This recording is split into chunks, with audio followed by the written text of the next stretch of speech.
आज हम एक ऐसी कहानी में गोता लगाने जा रहे हैं जो कुर्बानी और गलतफहमी की एक नाकाबिल यकीन दास्तान है। ये कहानी मेजर रिटायर्ड तारिक महमूद की गहरी तहकीक पर मबनी है और इसका आगाज एक ऐसे सवाल से होता है जिसने एक बेटी को पूरी जिंदगी बेचैन रखा।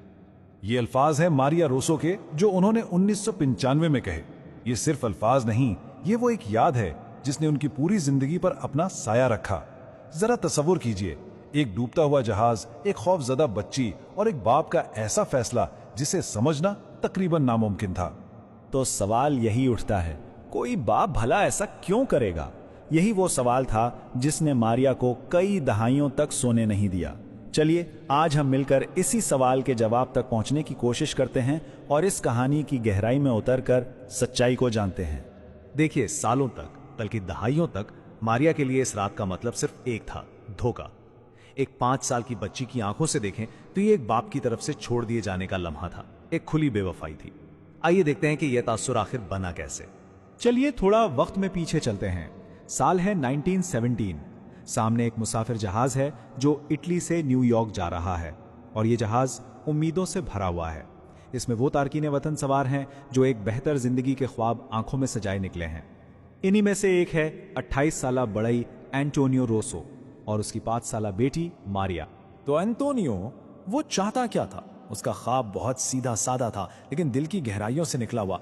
अपनी बीवी के इंतकाल के बाद उसकी पूरी दुनिया बस उसकी बेटी थी। वो गुर्बत से भागकर अमेरिका में एक नई जिंदगी शुरू करना चाहता था, सिर्फ और सिर्फ अपनी बेटी के रोशन मुस्तकबिल के लिए। लेकिन किस्मत को कुछ और ही मंजूर था। बहरे उकियानूस के अपने ही इरादे थे।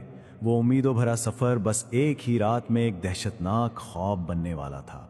सोचिए, रात के 2 बज रहे हैं, गहरी नींद का वक्त, और अचानक एक जबरदस्त तूफान समुंदर के बीचों बीच जहाज से आ टकराता है। समुंदर की बेरहम लहरें जहाज को यूं झंझोड़ रही थीं जैसे वो कोई खिलौना हो। सुकून की जगह अब खौफ और दहशत ने ले ली थी।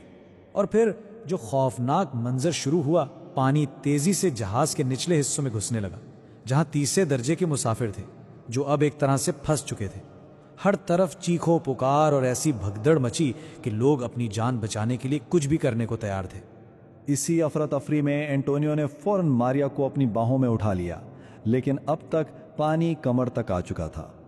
हुजूम, अंधेरा और तेजी से बढ़ता हुआ पानी, लाइफ बोट्स तक पहुंचने का कोई रास्ता नहीं बचा था। एंटोनियो समझ गया था कि वो बुरी तरह फंस चुके हैं। और बिल्कुल इसी लम्हे जब सारी उम्मीदें दम तोड़ रही थीं, इस मायूसी के अंधेरे में एंटोनियो ने एक ऐसा फैसला किया जिसने सब कुछ बदल कर रख दिया। इसे एक टूटा हुआ पोर्ट होल नजर आया, एक छोटा सा सुराख, इतना छोटा कि इससे बस एक बच्चा ही निकल सकता था। अब उसके सामने 2 रास्ते थे, या तो अपनी बेटी को बचाने की एक नामुमकिन सी कोशिश करे या फिर दोनों साथ में डूब जाएं। और उसने फैसला कर लिया, अपनी 5 साल की बेटी को इस सुराख से बर्फ जैसे ठंडे समंदर में धकेल दिया। उसके आखिरी अल्फाज क्या थे? तैरो मारिया, रोशनी की तरफ तैरो। वो रोशनी, वो दूर रेस्क्यू कश्तियों की सर्च लाइट्स थी जो मारिया की जिंदगी की आखिरी उम्मीद थी।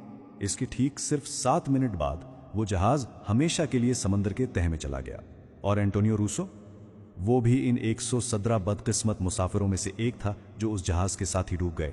यहां एंटोनियो की कहानी तो खत्म हो जाती है, लेकिन मारिया की कहानी वो तो अभी शुरू हुई थी। एक ऐसी जिंदगी जो सिर्फ सवालों और एक अधूरी तकलीफ दे याद के गिर्द घूमती रही।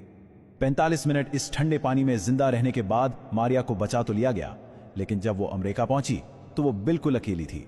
एक 5 साला यतीम बच्ची एक अनजान मुल्क में, जिसके दिल में बस एक ही सवाल था, क्यों? 25 साल, ये कोई छोटा अरसा नहीं है, पूरी एक चौथाई सदी। मारिया इस बोझ के साथ जिंदा रही कि उसके अपने बाप ने उसे छोड़ दिया था, उसे मरने के लिए समंदर के हवाले कर दिया था। ये एक ऐसी गलतफहमी थी जो उसकी शख्सियत का हिस्सा बन गई थी। लेकिन जैसा कि कहते हैं, सच छुपाए नहीं छुपता। दहाइयों बाद एक तहकीक ने उस रात की हकीकत से पर्दा उठाया और जो सच सामने आया उसने मारिया के जहन में बसी हर बात को हमेशा के लिए बदल दिया। ये सब शुरू हुआ मेजर रिटायर्ड तारिक महमूद के काम से, जिसकी बुनियाद पर एक मुहक्किक ने इस डूबे हुए जहाज की मुसाफिरों की फहरिस्त ढूंढ निकाली और उस लिस्ट में एक नाम ने सारी कहानी साफ कर दी। एंटोनियो रोसो का नाम उन लोगों में था जो जहाज के साथ ही डूब गए थे। तो देखिए फर्क कितना बड़ा था। मारिया का यकीन था कि उसे छोड़ दिया गया, लेकिन सच्चाई ये थी कि उसे बचाया गया था। वो सोचती थी उसे मौत की तरफ धकेला गया, जबकि हकीकत में उसे जिंदगी की तरफ धकेला गया था। उसने सोचा उसके बाप ने उसके बगैर जीना चुना, नहीं, उसने अपनी बेटी के लिए मरना चुना। तो एंटोनियो की वो अजीम कुर्बानी, क्या वो जाया हुई? बिल्कुल नहीं। उसकी विरासत सिर्फ एक याद नहीं, बल्कि जीती जागती जिंदगियां हैं। 31, ये नंबर याद रखिए। ये 31 वो जिंदगियां हैं, बच्चे, पोते पोतियां, पड़पोते पड़पोतियां, जो आज इस दुनिया में सिर्फ और सिर्फ एंटोनियो रोसो की उस एक कुर्बानी की वजह से मौजूद हैं। ये सब उसकी मोहब्बत का जिंदा सबूत हैं। अपने 1995 के इंटरव्यू में मारिया ने जो आखिरी अल्फाज कहे वो दिल को छू लेने वाले हैं। उन्होंने कहा, वो मर गया ताकि मैं जी सकूं। मुझे उम्मीद है मैंने उसे फख्र महसूस करवाया होगा। शुक्रिया बाबा, मुझे जिंदगी देने के लिए। 87 साल बाद भी उन्हें अपने बाप की आवाज सुनाई देती थी, रोशनी की तरफ तैरो, और वो तैरती रहीं। तो इस पूरी कहानी का निचोड़ क्या है?